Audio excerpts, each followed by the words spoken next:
Martha Stewart has turned her lifestyle into a booming enterprise. She has taken her creative talent and relentless drive to create enchanting yet conceivable portraits of domestic beauty. Her adoring fans absorb every detail of her instruction and have elevated Martha Stewart to living icon. She has published 13 books, including her landmark Entertaining. Her widely successful magazine, Martha Stewart Living, has spawned a two-time Emmy-winning television series of the same name. And I am very pleased to have this living icon, this doyen of domesticity, here on this broadcast. Welcome. Hi, Charlie. This is an extraordinary story. And I really want to just start from the beginning because we have time to do it. I have here a series of books and magazines. You are everywhere. New York Magazine, May 1995. She's Martha Stewart and you're not. Go ahead, snicker, but that crazed blue-chip perfectionism has made her the definitive American woman of our time. Esquire magazine, out on your newsstand now. Women We Love. Guess who? Martha Stewart. And the editor of Esquire, Ed Kozin, said to me, I didn't dare not include her. And it goes on and on. Your own magazine, well, this is Working Woman. Martha Inc., how the diva of domesticity built a multimedia empire. It didn't begin easy for you.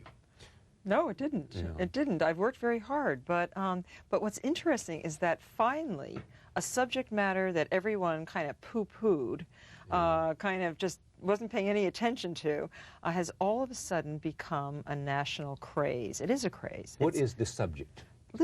Living, everyday living, at home, in the garden, around the house, with the kids, on vacation. And it has always been, for me, a very serious subject. But to persuade other people that it's a serious subject, not my readers, not my followers, I don't like to call them followers, my friends, but the world is full of Martha wannabes. Well, that's great, because we're all trying to do the same thing, live well. Yeah. There are a lot of arguments about this. A lot of people are trying to understand what it is. And in part, they say that this world is so chaotic and tough, and there's so many pressures out there, that you have, in a sense, said your home is a place for security. Your home is a place you can enjoy. Your home is a place that offers you some a calm port. It does. It's the sense of security, the sense of being able to relax within the confines of your own world. Have your own world. That's what I'm all about. It's having some place to think, to do, to make, to enjoy. All right. We're going to talk a lot about this. Let me go back to New Jersey, growing up. Your dad, influence he had? Great gardener, a very artistic personality, a beautiful man, physically. Handsome. Very, very handsome.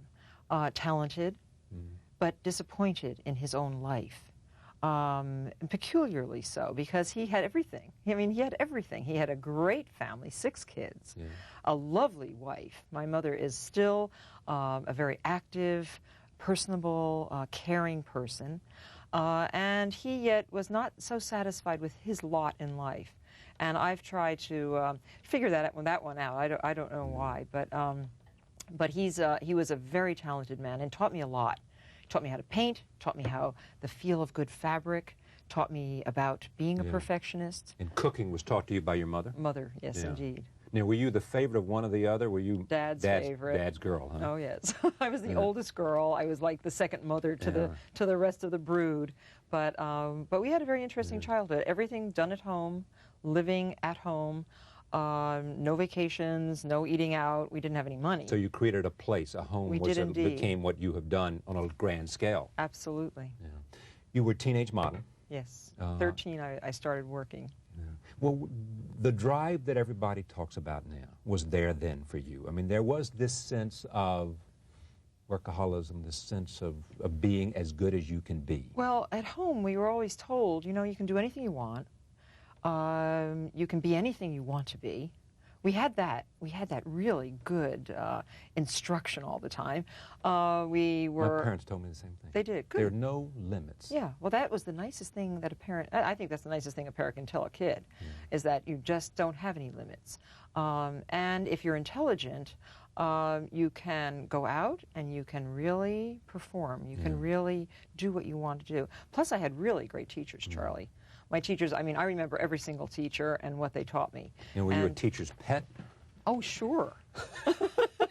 I wanted to be the teacher's pet because I felt that when you learned from your teacher, no matter if you're sitting at the teacher's knee, if you're working by the teacher's side, you were going to learn more than anybody else. So being a teacher's pet, I was never chastised for being a teacher's pet. Nobody picked on me. They all just assumed, oh, well, Martha's the teacher's pet, because I went about it very, professionally, and I went about it very caringly. I cared about my teachers. I invited them home for lunch, home for dinner, and the table was always big enough for whoever we wanted to bring home. And that was a nice thing about our family, too. And there was always room, there was always enough vegetables, there was always enough food. So, so even though we were just, tight budget, we were able to really expand our universe by learning from other people. Yeah, learning how to do it for yourself, too. Teenage model, then you went on to be a stockbroker. Yep, went to Barnard College, where I got a fabulous education. Now, the story is you had a full scholarship to NYU, but not a full scholarship to Barnard, but you wanted to go to Barnard for reasons, indeed. The Ivy League or something. No, I didn't. No, it wasn't Ivy League. It was I liked the people immediately at Barnard.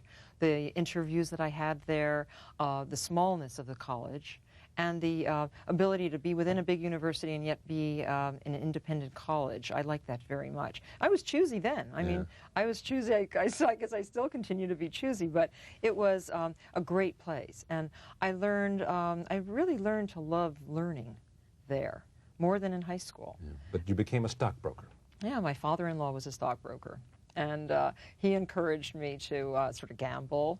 I liked that little bit of life too, and learned a lot about stocks. Went to work for a very interesting young firm. No one was over 23 years old in my firm, and we worked very hard. We started every day at zero. I learned how to really be competitive there. It was a tough environment, but with just a microcosm of Wall Street. A movie Wall Street had nothing on this firm. Eventually, what seems to be, when you look at your life, a significant move. You went to Westport, Connecticut. Yes. And what happened there that sort of influenced the rest of your life? I really fell in love with living. That was my first. That was the first inkling I had. I think that making a home, raising a family, was more important to me than anything else. So I quit Wall Street, and it was during Watergate. I remember 72, 73, right? Yeah, painting the house from top to bottom. This is a big old farmhouse.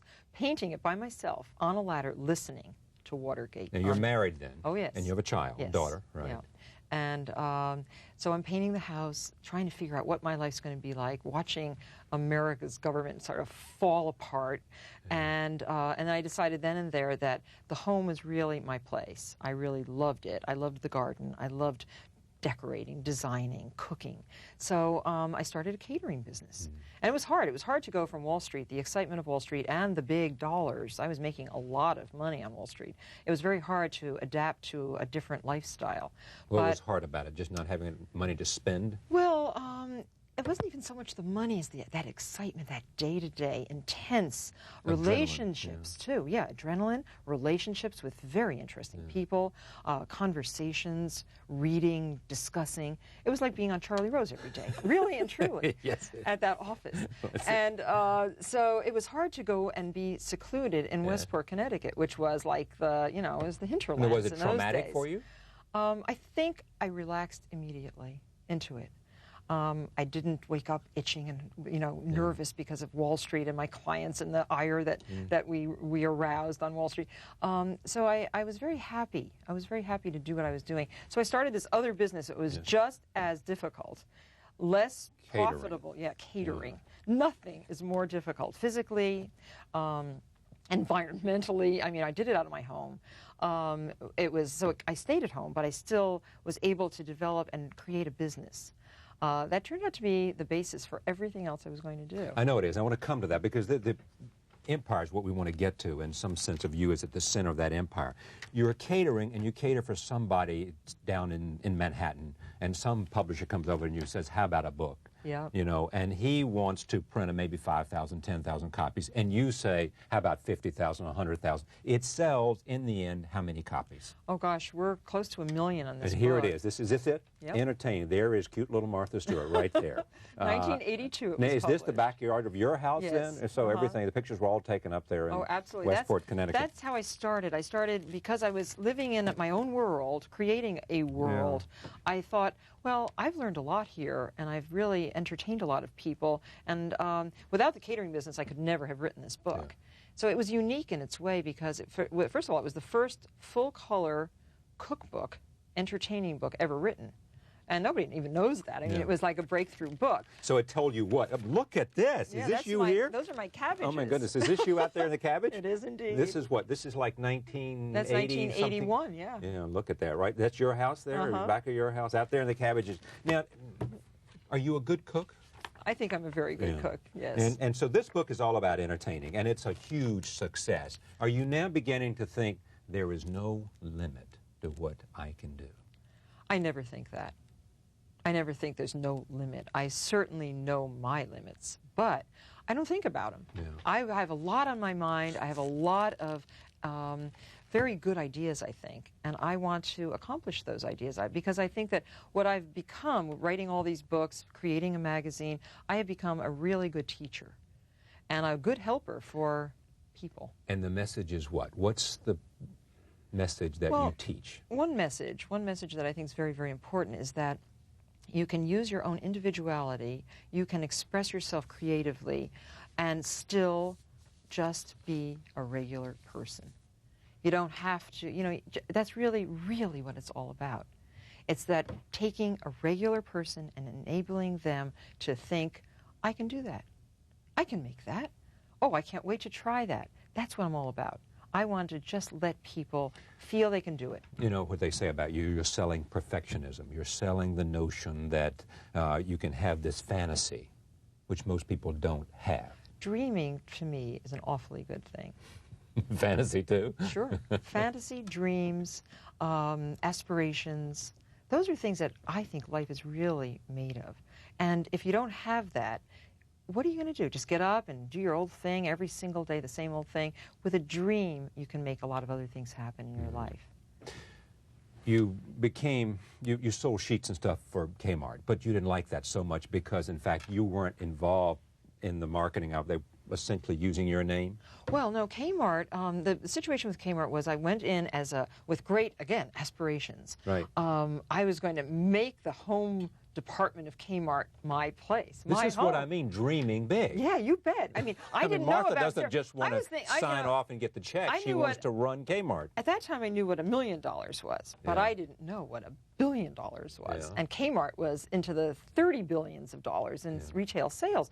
I had no idea about that. This was a monster company and a very interesting company. And that whole way, they have, you know, like, most of America shops at those stores. Yeah, can you imagine what it would have been like if you had met Sam Walton maybe about 20 years ago? My goodness. Would have been interesting. It would be Wall Stewart rather than Walmart. Well, anyway, whatever. But I like that. I like that. I like being able to, again, have some influence on what those 70 million people or so that are shopping there have just to look at. Okay. What I'm interested in, and what's fascinating, because you have become all that you are, it is the notion that it wasn't easy. You didn't just walk into these executives and say, this is what I want to do, and they would simply hand you the ticket to the store. They basically... Nobody does that, okay? Nobody. You went to, go ahead. Oh, no, I was going to say about starting a magazine. I'm getting to that. You go to Time Inc. Right. You know, Time, one of the biggest communication company in the world. Well, they weren't the first person I went to. I went to 2 other people before that. You went to Cy Newhouse. I went to Cy, who I said, love. I've got an idea for a great magazine. Martha Stewart Living. Not Living, Martha Stewart Living. Well, the name had something, you know, I had written a lot of books by then, and the name had something to do with the subject. It was a trademark, It was a brand name. It was starting to be a brand at that time. Now, after 5 years with Time, it certainly has become a brand. But when you went there and said, I want to do Martha Stewart Living, the magazine, did they believe in the idea? Were they enthusiastic that they want to be your partner? Yeah, I think Cy really did. But to have a name of a person on a magazine was a very difficult thing. He already had a name, Condé Nast. Yeah. He didn't want another name on a magazine. And that wasn't really the breaking point. I didn't turn him down. He turned me down. And others did as well. Oh, yeah, Murdoch turned me down. Rupert turned you down? Oh, you bet. And how many of them have come back to you and said... Nobody ever admits. I mean, they're not going to tell me that they were sorry. But they are respectful, and which is very nice. And they realize that what we've created with time is a very fine product. No, it's 1 million plus circulation now, and it's spawned a television show. Yeah. Listen to this from a Time Inc. executive. Uh-oh. Everyone around here is talking about how fun it is to see the largest communication company in the world being dragged around by the nose by a former caterer. Once they put her name on the magazine, she had this company by the balls, because if she walks, if she goes out, there will be no Martha Stewart living without Martha Stewart. You understood that as well. Yeah, but I didn't concentrate on that, Charlie. That's again, not the way I approach a business, a magazine. I know how important I am to my work. I know it, and everybody who works for me knows it. So we don't dwell on it. If I do a new house, we're going to photograph the house because it has something of me in that project. If I'm going to make a garden, we're going to photograph it because it has me in it. Photograph it in a certain way. Oh, you bet. You bet. And what's the certain way you're going to photograph it? The most beautifully illustrative, most evocative pictures you can imagine. And we're very proud of our photographers. We work with the best. We encourage them. And I think one reason that we get so many great photographers wanting to work with us is that we don't publish 1 or 2 pages of their work. Our stories are 6 pages, 8 pages, 12 pages. So you really get a feeling of what that photography is all about, what that photographer is trying to get to, and what the story, I mean, you know, thoroughness is another thing.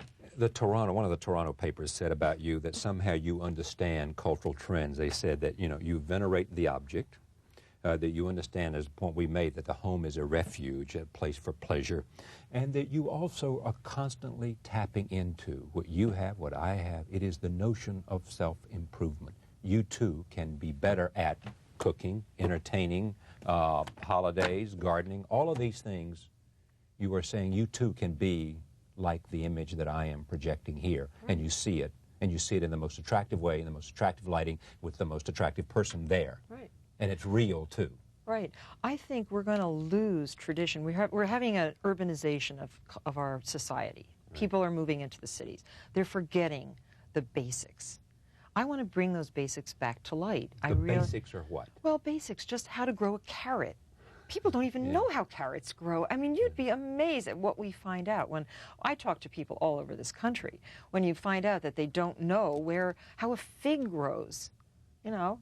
Might seem esoteric, but it's sort of interesting how a fig grows. Well, how everything grows. I mean, the whole sense of nature is one of the fascinating. How an animal develops, how an aquarium is put together. Does Martha know this? Or does Martha go out and ask somebody, how does this happen? And therefore Martha knows how to market the idea. Martha knows a lot. Martha has studied for a long time. And I've read, I'm a student. I'm a constant student because without learning, you can't be a teacher. You know, so I'm constantly studying, Charlie. It is said that Martha's an insomniac, can't sleep, reads all night, and I do that. But by this same token, I am just accumulating really interesting knowledge. It's not all arcane. Some people say it's arcane, but even if I can make that arcane knowledge popular again. People love arcane facts. Yeah. They love it. They love to know how many different breeds of chickens there are or how many kinds of peaches are hybridized. You know, they like that kind of stuff. Just stay with the notion of fantasy and all of this, learning about how many brands of peaches and everything else, gardening, entertaining, all these kinds of things. You are also selling fantasy. You're selling pleasure. Your life in terms of this empire is about pleasure. It's not about discord. It's not about problems. It's not about sadness. It's not about all those things that bring pain to life. No. I've always said it's easier to smile, or as easy to smile as it is to frown. And I really believe that, too. Optimism is a part of my life. And I think that without that kind of optimism, without getting up every day and knowing there's going to be good things going on that day, how can you exist? It's hard. But you've had pain. Sure I have. You know, a We all divorce, have. a painful divorce. Yeah. And yet, people said, well, it's going to take 5 years or 6 years to get over that. It took 5 years, and I think I'm pretty much over it. But I'm not going to let that stop me. Luckily, I had. It didn't cause you to examine yourself and say, you didn't take some sense of what did I do wrong, or it's my fault? Oh, you bet. Oh, of course I did. I thought it was all my fault for a long time. You know, what did I do wrong? How could I let everything fall apart like this? Why didn't I go to a psychiatrist? You know, why didn't I go to a psychologist? Why didn't, how did I mess up? Of course, but that's not the point. The point is I had work that kept me very interested. I had a job that was really great. I didn't just roll up in a little ball and go under the quilts. I had a good time. I enjoyed. For all that it has brought you, the beautiful homes and the wonderful friends and the capacity to pretty much do whatever you want to do. And what you really want to do is proselytize your message. Sure. You know, and in the byproducts of that, and I believe those are the empire and the money and all those kinds of things that it has brought you. Does it allow now, as it grows larger, does it grab you, in a sense, and in a sense restrict your freedom because it is so demanding and it is so... Well, it is demanding, but just remember, I can get up. I could get up this morning. I got up at 5:30. Yeah. Went outside, moved the sprinklers around. This is in Westport, Connecticut, the yeah, same house that started it 20 years ago? I can feed the chickens. That's my work. When did you last feed the chickens? This morning. This morning, I got 200 new babies, all these rare breeds.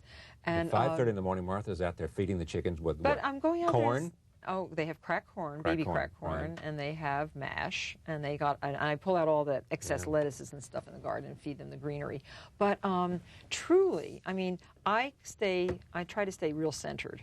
Yeah. And the center is my real life. It is really getting up and cleaning out the kitty litter, you know, feeding the cats, taking the dogs for a walk, calling my friends, doing all of that before my workday starts. Because that maintains your authenticity to... It keeps me centered. If I didn't do that, I mean, people say, oh, you don't have to take care of the chickens. Well, yes, I do have to take care of the chickens because I have to know all those different breeds of chickens. If I'm going to do an article about chickens or use the colored eggs to make a paint, the Araucana colors that have become so popular, if I don't do that myself, you know, I have to be the expert. All right. Let me take a moment here and roll tape here. This is you, I assume, this is from your television series, Martha Stewart Living, which is syndicated around the country in 95% of the country, some 130 markets. This is you being less than perfect. Can you believe it? Martha Stewart, less than perfect. Take a look at the tape. And action. I'm in my kitchen in East Hampton with Donald Corrin, who is the writer for our show. And Donald brought with him today a really interesting and delicious recipe for rugla. But I don't really know what rugla means. Do you know? No, I don't know what the word means, like the definition, where it came from. No, I don't know that. I do know... Cut. What do you think rugla means, or do you know where it comes from? Doing a little research on the spot. No, actually I don't. Rugla is a traditional Eastern European candy cake kind of dish. You see it in delis for an exorbitant amount of money. You sure it's a candy? It's got candy things in it. It's a candy kind of cake thing. I'm the writer here. Cut. Rugla. What is rugla? And I mean, I know what it is, but what does it mean? I don't know what it means. It refers to a round-shaped or arc-shaped cake cookie thing. They call me Mr. Articulate, where I come from. It's a cake... Cut. What does rugla mean? It is a little horn-shaped pastry. Of course it is. Of course. And it was so funny. I didn't know what they were doing. My director was making us do it over and over again. I heard them saying cut because it was so funny. And so they just edited it that way, and I approved it. I did approve that for the show. So you allowed them to show... Yes. So you allowed them to show your imperfection, or his. Oh, both of ours. Yeah. Fools. There, a couple of things about the image of Martha Stewart. It is this notion, two notions. One is that here you are, corporate executive, media empire, divorced, living the life you do, which is in a sense quite different than the life you're selling. Yeah, that's the one dichotomy in my existence, is that I have to be the business person. Right. I have to be the creative person. I have to be the homemaker. I have to be the hard-nosed negotiator. Right. It's hard. I'm working on my 5-year plan tonight after this, and I then go home and feed the chickens or walk. You know, it's a very, very odd life, and I think that that's what makes my life so interesting and so writable. I mean, people are writing about it all the time because they can't figure out exactly how I can do both things. And to me, it's always been. That's the norm. It's always been the norm to do all of that. If you could fantasize tonight, what would be the great thing for you to do tonight?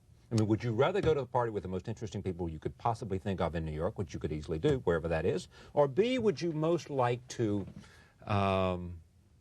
just go home and watch a movie by yourself? Well, funny thing happened. No, I certainly would not want to go home and watch a movie by myself. I am not a loner in any way. You need... I need people. I like relationships. I like conversation. I like romance. I'm a romantic. I mean, that's really what I am. Is it hard for a woman like you to find romance? Oh, yes. Because you're two people, what? I don't know exactly why. I think, first of all, I'm very busy. So it's hard. You don't have room for romance in your life. Well, I make room. Fast. If it happens. So I make room. If Mr. Right comes along, you'll find time. You bet. Yeah. But I mean, are you actively looking for Mr. Right? Sure. I want to be married again. And it's hard, isn't it? It is hard, yes. But I mean, is it because in part that, I mean, other people like you would have this problem, I would think. I mean, very strong women find it hard to find men that are not intimidated by their... I never can understand this intimidation thing. Okay, I don't think I'm. You don't buy that? No, I don't buy it. I'm not intimidating, but I don't think so. Well, let's talk to those people at Time Inc. I don't know who that was, but no, I don't want to be intimidating. I don't want. I don't want to have a life alone with a good movie. That's not me. Yeah. I'm much more. I'd like to go home and cook dinner. Right, for a good man. You bet. Or a good friend. Or a family. Yeah. And I would like to... Or your mother, she's alive? Oh, Mom's alive, yeah, sure. Right. No, I don't want to cook dinner for my mother. But what don't you have that you want? What don't I have? Well, it's the 4 letters, T-I-M-E. Time. Yeah. And it's not Time Inc., it's time. No, you want that too, but... No, it's time. I do so many things. The day is too short. I find no matter how early I get up or how late I go to bed, there's not enough time to do everything I really want to do. Think of anyone you'd rather be than Martha Stewart and what Martha Stewart has become. And you can't say Barbra Streisand because that's a kind of voice and thing that, you know. Oh, yeah, a talent that I would never have. Yeah, that's a unique sort of... No, you know, I read a profile yesterday in the International Herald Tribune of Birgit Nielsen, the great soprano. Mm-hmm. And I was so inspired by that interview. She's 70. Watch out, Martha's going to take lessons. No, she's 77 years old. She was born on a farm in Sweden. She's now back at the farm, still singing beautifully, still writing her memoirs. But I want to, at that age, be as intelligent and as happy and as seemingly undisturbed by what went on as she is. She's beautiful, just beautiful. Look at this. This is from your magazine, Martha Stewart Living. They have a calendar in here where we can tell where Martha's going to be for months ahead. Well, this is like a public service, Charlie. To whom? To the reader. No, this is the best read page in the magazine. Oh, really? So they can keep up with where Martha is? No. It has nothing to do with where I am except for the lectures. Well, 8:30 a.m. you'll be on the Today Show on August 2nd, I guess. Yeah, that's to tell them that. But it's really a gentle reminder of what I'm doing here. Okay, what am I doing here? On the 24th, you're redesigning the back border in East Hampton. You're going to plant the shrub. Now, come on. If I come out there on the 24th, is that what you're going to be doing? You've already scheduled that? Oh, yes. I'm going to do that. Feminist. There was a time people said Martha is, in a sense, a throwback to another time, while she is a paragon of what women want to do. She controls her life. You know, she has made it on her own terms. She is equal in every way. On the other hand, her message is, some say, a return to domesticity, a return to the home. What's wrong with that? See?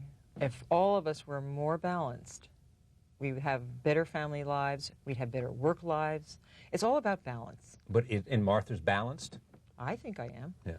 I think I am. Remember, I did a lot of stuff a long time ago. I got married when I was 19. Right. I had a child who I see all the time, you know, a beautiful daughter. So I had my family. I wish I had more children. I wish I had more, but I have nieces and nephews that spend a lot of time with me, lots of godchildren. So I involve myself a lot with young people as well as old people who have become more important to me as I've gotten older. Yeah. I've gotten a lot of inspiration from older people. And I think it's all a question of balance. To be an original feminist, I think I am a feminist in my way. But, well, clearly you are. Sure. Clearly you are. But I really believe that it has, but I'm a balanced feminist. I really want it all for all of us. Can you have it all? I think you can. You do? Yeah, I do. What's the Takes toll? Work. What's the toll it's taken, though? I mean, has Well, the one toll it's taken on my life, the only bad thing that's happened to me in my entire life is getting divorced. Why'd you get divorced? I got divorced because I was married to a man who didn't want to be married anymore. And in the olden days, one of us probably would have died after 27 years of marriage. You know, that's a long marriage. So a mind was changed. A mind altered. My mind hadn't altered, but his did. So you guess what? You have to change. That's all it is about. One of her functions, this was from somewhere, in a world where less and less is given meaning, is to take the pieces and make something that is not loaded with significance on the face of it and give it value. Think that's true? Very much so. Because a lot of people don't realize that nurturing something is a valuable thing. Nurturing a plant, creating just a pretty picture to hang on your wall.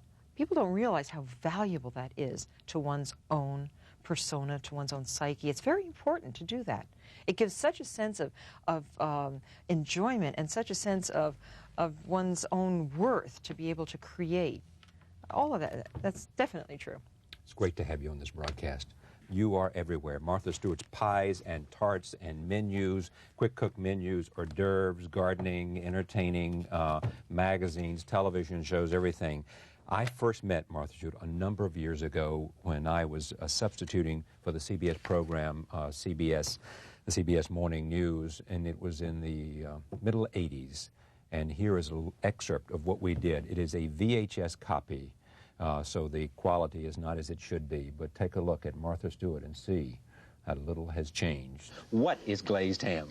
Well, when you get a ham like this, you always see it nice and shiny. Yeah. And do you think it just gets that way naturally? Of course it does. Well, no, it doesn't. It gets this way. You have to make a glaze for the ham, yeah. And there's all kinds of glazes. Yeah. First, you have to start with a great ham. Okay, either a what? Great ham. This is What's a great ham? Well, this is a Kurowicki ham. Kurowicki's is a Polish store on 8th Street and 1st Avenue in New York, and it's smoked to their secret recipe. And you bake it. This is a fully cooked ham, so it's really, really easy to do. 1 hour and 350 No canned degrees. ham here. No canned ham.